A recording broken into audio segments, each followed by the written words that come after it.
Tikimės, kad šį vakarą nėra Lietuvoje ne vieno vienišo žmogaus. Ne vieno. Oi. Jeigu yra vienišų žmonių, aš įsivaizduočiau tą vienišą žmogų kaip paskutinį asmenį. Na, lengva liurbį dovanoti.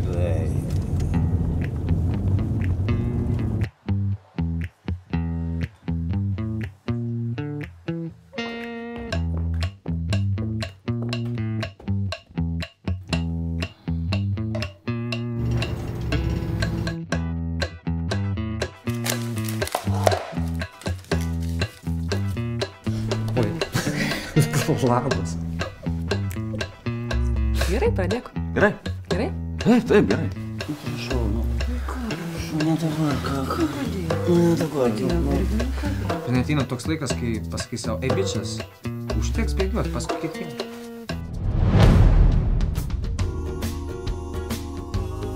Šiandien yra pati geriausia diena išdrįsti. Virginijau, tavo žmonai reikia orgazmo. Tau reikia pasitulkinti.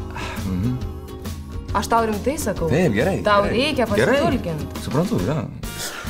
Sveikos mergaitės. Aš tau tikrai patinku? Tikrai. O tu visom mergom taip kalbė, ne? Rasa, mes šeima. Ir vyras turi teisę žinoti, apie ką žmona galvoja. Mano logika tokia. Kas jis toks?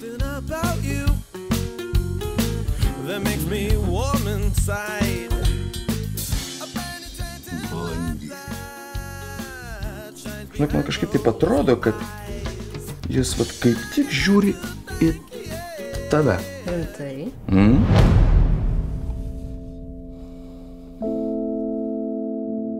3 metus tu man žadėjai paskambinti. 3 metus aš laukiu tavo skambučio. Šnykai iš mano gyvenimo. Kaip?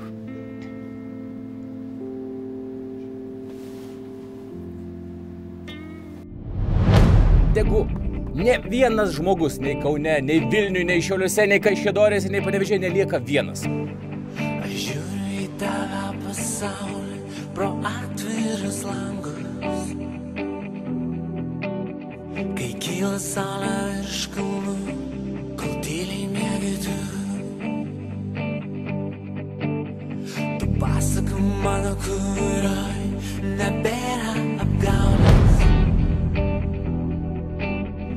Energija mano iš saulės kraštus. Virgi, mes 3 savaitės nesimylėjom.